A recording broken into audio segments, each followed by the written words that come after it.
Honesty is the bedrock of a strong parent-child relationship. When you choose to be truthful with your child, even when it's difficult, you are laying down a foundation of trust.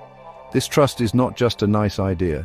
It is essential for your child's emotional security. They learn from you that home is a safe place where difficult things can be discussed openly. This sense of safety helps them navigate the world with more confidence. Secrets, even well-intentioned ones, can create invisible walls between you and your child. They can sense when something is amiss, and not knowing the truth can be more frightening than the truth itself, no matter how hard it may seem. Choosing honesty does not mean overwhelming your child with information they are not ready for. It means providing truthful answers in a way they can understand. It means valuing their ability to cope and grow. When children are told the truth, they feel respected. This respect fosters their own sense of self-worth and their ability to trust their own perceptions of the world. Remember, the goal is to build connection, not to create distance. Your honesty becomes a guiding light for them, teaching them the importance of integrity in their own lives and relationships. This fundamental lesson will serve them well throughout their entire life journey. Open communication, rooted in honesty, helps children develop emotional intelligence. When they understand what is happening, even if it is sad or challenging, they can begin to process their feelings. You, as their parent, are their primary guide in learning how to manage these emotions. By being honest about the other parent, you give your child the tools to understand their own story and their own identity. This understanding is crucial for their psychological well-being.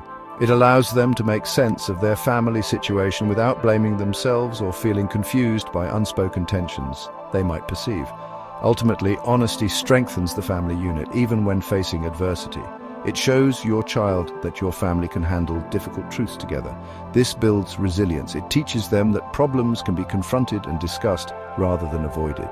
This approach fosters an environment where your child will feel comfortable coming to you with their own problems and concerns as they grow older. The courage you show in being honest will be a powerful model for them. Trust, once established through consistent honesty, becomes a lifelong gift you give to your child, a gift that keeps on giving. Trust is like a delicate bridge between you and your child. Each honest word, each truthful explanation strengthens this bridge. When a child learns they can rely on their parent to tell them the truth, they feel secure. This security is vital for their development. It allows them to explore the world knowing they have a safe base to return to. If they discover they have been misled, especially about something as important as their other parent, that bridge of trust can be damaged. Rebuilding it is possible, but it takes much more time and effort than building it carefully from the start with the strong materials of honesty. Children are incredibly perceptive. They often sense when something is being hidden or when the adults around them are not being genuine. This can lead to anxiety and confusion.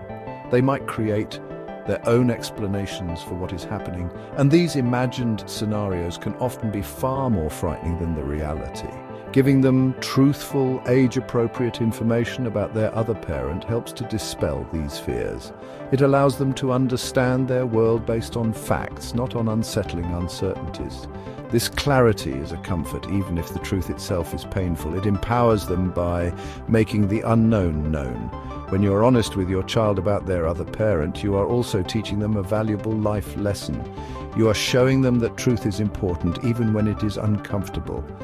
This models integrity. Children learn by observing their parents. If they see you handling a difficult situation with honesty and courage, they are more likely to adopt these values themselves. This can impact how they form relationships and how they deal with challenges throughout their lives. They learn that difficult conversations are a part of life and that facing them directly is the best approach for everyone involved. Moreover, knowing the truth, even parts of it, helps a child build a more complete and coherent sense of their own identity. Information about their other parent is part of their personal story, their heritage. Denying them this information can leave them feeling like a piece of their puzzle is missing. While you must protect them from harmful details, providing a truthful narrative helps them understand who they are and where they come from. This understanding contributes to a stronger sense of self and can prevent identity confusion or a feeling of incompleteness later in life. Your child deserves to know their own story, Deciding when to tell your child about their other parent and how much detail to share is a significant challenge. There is no single right time that applies to every family. The best approach is to be guided by your child's cues and their developmental stage. Young children may only need simple, brief explanations.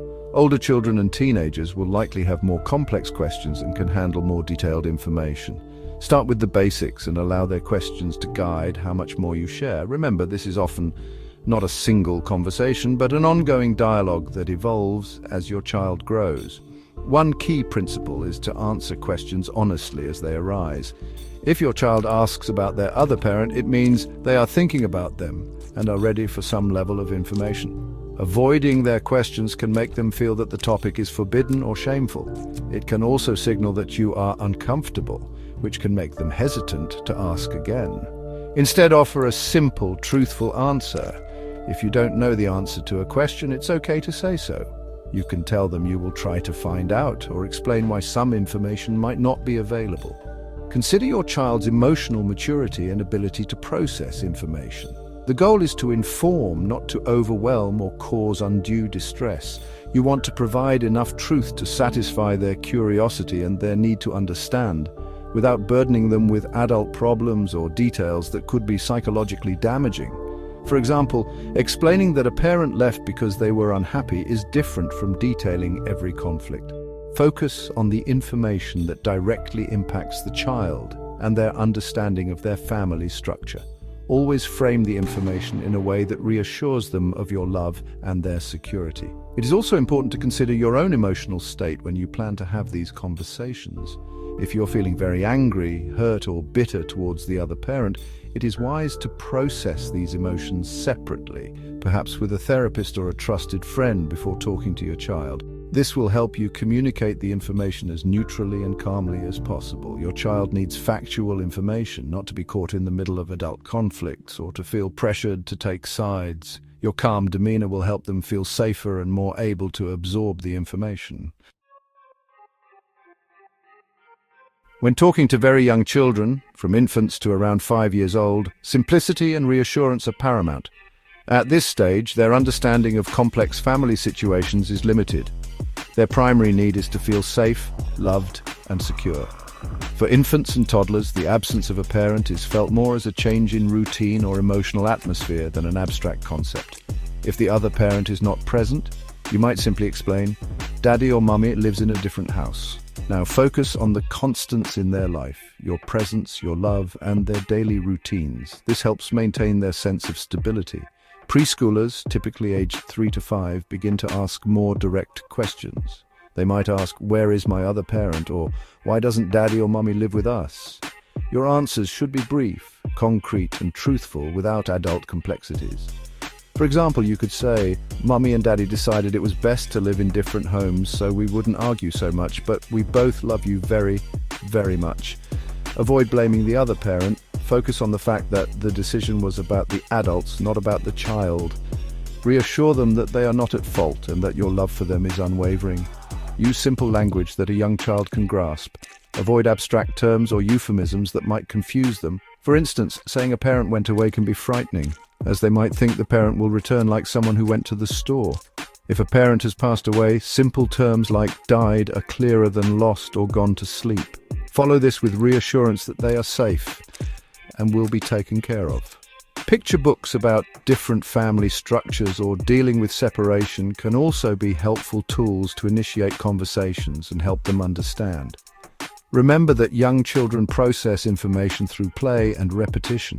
They may ask the same questions multiple times. This is normal. It is their way of understanding and integrating the information. Be patient and consistent with your answers. Pay attention to their emotional cues. If they seem upset or withdrawn after a conversation, offer cuddles, playtime, or simply be present with them. Validate their feelings by saying things like, "I know this might make you feel sad, and that's okay." Your consistent love and support are the most important factors in helping them adjust. Section 5. Growing minds, growing understanding. Sharing with school-aged children, ages 6 to 12. School-aged children, typically between 6 and 12 years old, have a greater capacity to understand more complex information. Their thinking is becoming more logical, and they are developing a stronger sense of fairness and justice. When discussing the other parent, you can provide more details than you would with a younger child, but still keep it age-appropriate. They may ask more specific questions about why the other parent is not involved, or why the family structure is the way it is.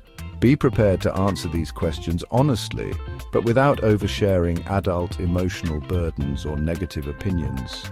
Children in this age group are often very attuned to fairness. They may struggle if they feel one parent is being unfairly blamed or if they perceive an injustice. Try to present information factually. For example, if a parent has an addiction problem, you might explain, "Your father has an illness called addiction, which makes it very hard for him to be the parent he wants to be right now. It's not your fault and I'm here for you." This acknowledges the problem without demonizing the parent and clearly states it's not the child's fault. This helps them make sense of the situation without internalizing blame. Be aware that children in middle childhood can experience loyalty conflicts. They love both parents, and hearing negative information about one can be distressing. They might feel caught in the middle or pressured to choose sides.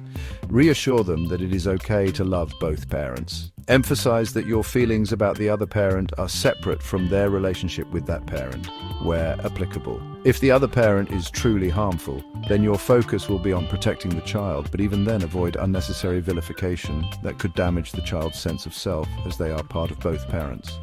Encourage them to express their feelings about what you have told them. School-aged children might express sadness, anger, confusion, or even relief. Listen attentively to their concerns and validate their emotions. You can say, "I can see this is a lot to take in. It's okay to feel angry, sad, or confused. Let's talk about it." Provide ongoing opportunities for discussion, as their understanding and questions will evolve over time. Consistent support and open communication will help them navigate these complex feelings and adjust to the family situation with greater resilience. Section 6. Complex Truths for Complex Teens. Talking with adolescents, ages 13 and older. Teenagers, typically age 13 and older, are capable of abstract thought and can understand much more complex and nuanced information. They're often seeking a deeper understanding of their family history and their own identity.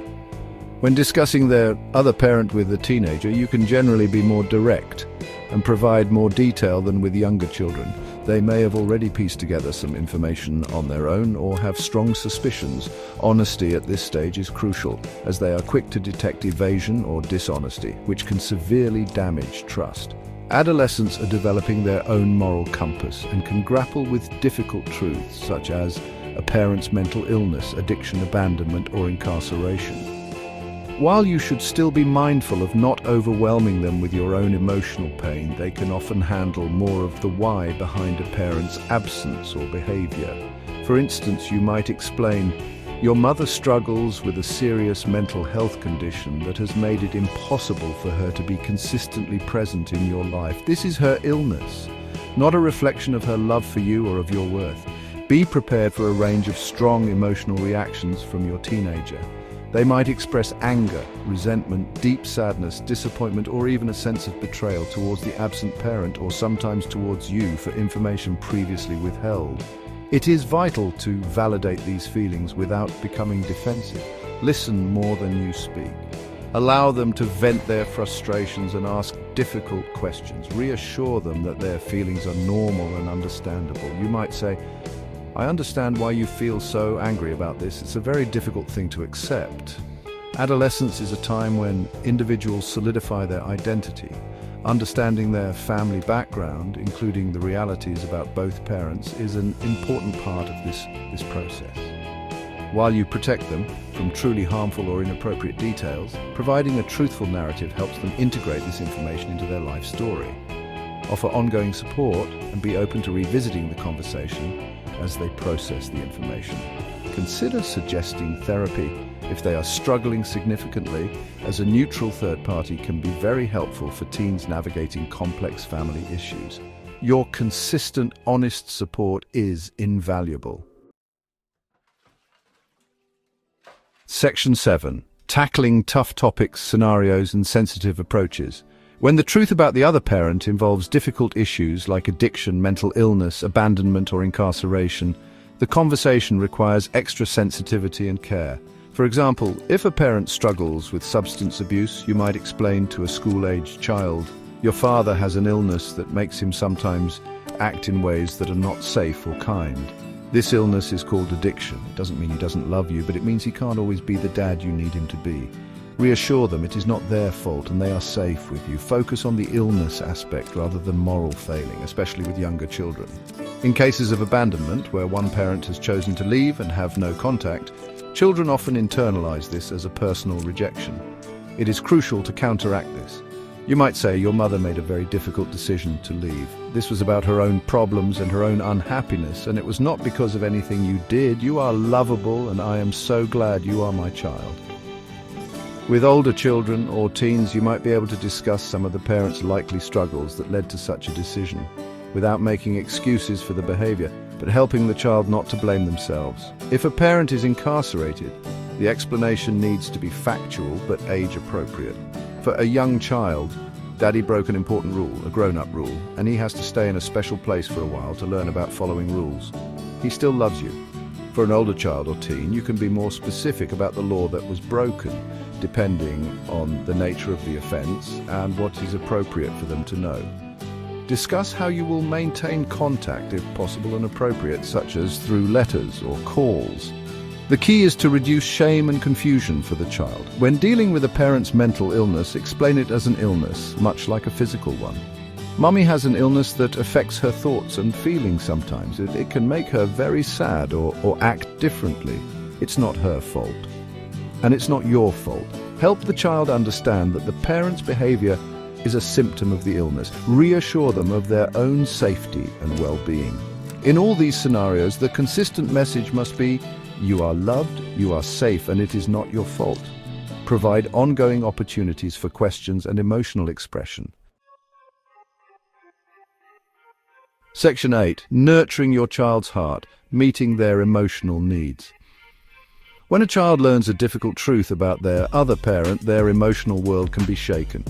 It is your role to be their anchor.